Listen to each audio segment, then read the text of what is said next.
is Nsom. They call me Brother Nsom, but my full name is Kindong. Um, I am from Cameroon, and I joined the Missionary Servants in January of 2007.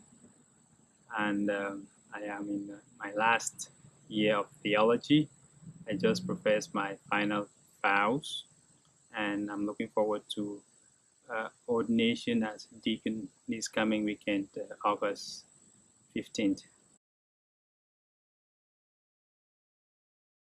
My discernment process had been a long one. I actually was raised thinking and considering becoming a priest. And given that I was from a family that did not have much of resources, but also given some other cultural things, it was never clear to me if I would ever become a priest. Um, I always wanted to be, I always wish I could become one, but financially I was never ever able to go to school. I dropped out of school several times because of money, and I mean elementary school even, but I kept the hope alive, and once I was going through high school, I thought, oh, okay, I will be able now to go to school, seminary. So in a way, why did I want to be a priest? Is I just have always felt that way. My mom actually tells me that even when I was 3 years old, I would imitate the priest and all of that. So it just grew out of me in a way. I felt this is my path. And when I was in high school, and I guess you would say I fell in love or something. I met a girl that I would have thought I would, this is a girl I would marry. That was when I really said no, but I always wanted to be a priest. So what happened? Let me think about it. And so when I really gave a serious thought about it, I said yes, I indeed would like to be a priest, and that's how I initiated the whole thing.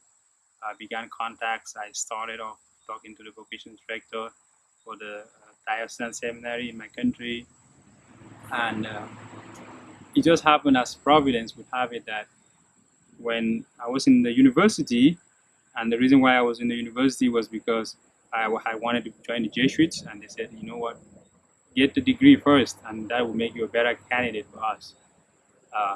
Then I met the missionary servants through Father Joe Aya, who was my high school chaplain. Um, and so I fell in love with the missionary servants as soon as I heard about them. And it's funny, I had not met any missionary servant before joining the community. And what happened was when Father Joe mentioned to me about the missionary servants, he had found out about them during his time of sabbatical in the United States. The first thing that attracted me to the community was the name, missionary servants. Well, I thought to myself, I have always loved service. So I may as well just be fitted here, servant, missionary servant. So the name was beautiful. I felt connected to the name immediately. And once I heard that the missionary servants have a charism to work with the lay, oh, that's exactly what I was doing. That's exactly what I had been doing. I belonged to the World Apostolate of Fatima at the time. We were working, going to places and promoting the movement, Sumerian prayer movement. So I had an idea of what it meant to be a layperson and what it meant to be an active apostolic layperson. So that connection is what really got me to be interested in the missionary servants. But now, how was I going to join a US-based community while in Africa? I knew very little about United States and what it would mean. Some people, in fact, a lot of people discouraged me. People told me, if you come to the United States, you lose your vocation. You'll be better fitted here with us. You can just be in the diocese or even join one of our local communities. But that attraction to being missionary, I wanted to be a missionary, but look, this is a group that is not only missionary, it is missionary servant. So, and I'm very, very happy that I made that decision today because ever since I joined the community, I have been growing gradually and increasing my faith and my understanding of the charism, and I have never regretted that decision. There have been tough times, of course, in my formation, but those tough times never had to do with that basic decision. to be a missionary servant, and I look forward to serving in as a professed missionary servant, but also as a priest, deacon first, and then a priest later on. I look forward to serving the people of God in the spirit of Father George, who really had so much love for the lay charism, lay spirituality, apostolic spirituality in our church, in our faith. My advice to a young person discerning a vocation is really to say, listen to your heart. Be very honest with yourself. I can only say that because I had all sorts of difficulties in my life in terms of possibilities of uh, embracing my vocation. As I mentioned, at some point, I had financial difficulties. I never had personal difficulties like, as to doubting whether I should be a priest or not, but I always doubted whether I would be one, given that financially and otherwise it was not working for me. But I held on to it because I felt in my heart God was calling me. And whatever people said, I took into consideration, but I still kept listening. So listening to your heart is key. And do not try to figure it out, oh, okay, I know everything, I'm going to this. No, it's not about that. You really, you have the sense that God is calling you. You can't figure out, perhaps you can't even figure out whether you are being called to be a diocesan priest, a missionary priest, this or that religious. Maybe you are not even thinking about that, or you are unable to figure that out. Well, don't worry about that for the moment. Just get in. Okay, is that what you're feeling? Begin to explore.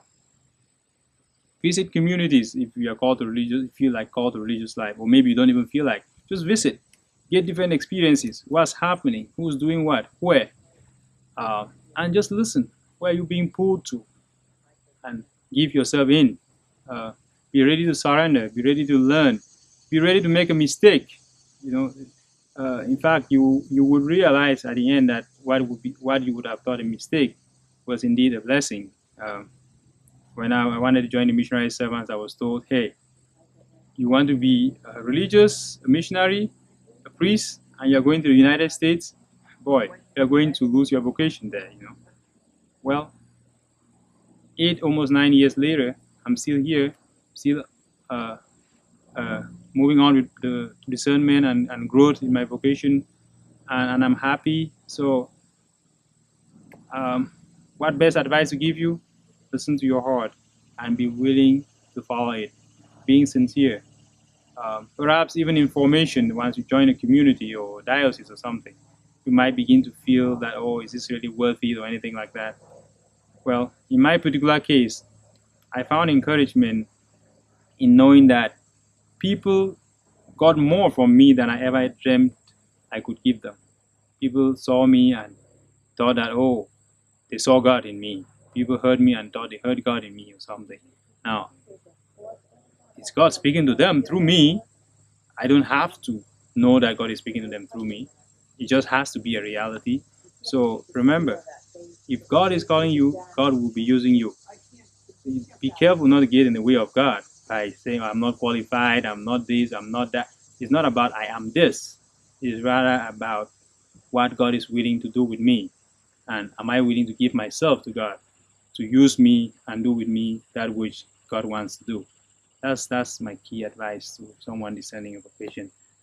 Be it missionary, be it religious, be it diocesan, whatever vocation. In fact, even the very vocation to a single life could be discerned that way. Talking about a story, one of the stories that comes to mind is back in 2011 when I was in Mexico. We had a it was on Good Friday morning. We had a very beautiful live Stations of the Cross. Lots of young people, lots of families. The people of Michoacan are not rich or well-off people of any sort. Very simple, humble people. So they show up, and we did these live Stations of the Cross. they would stop at every station and say a very long prayer.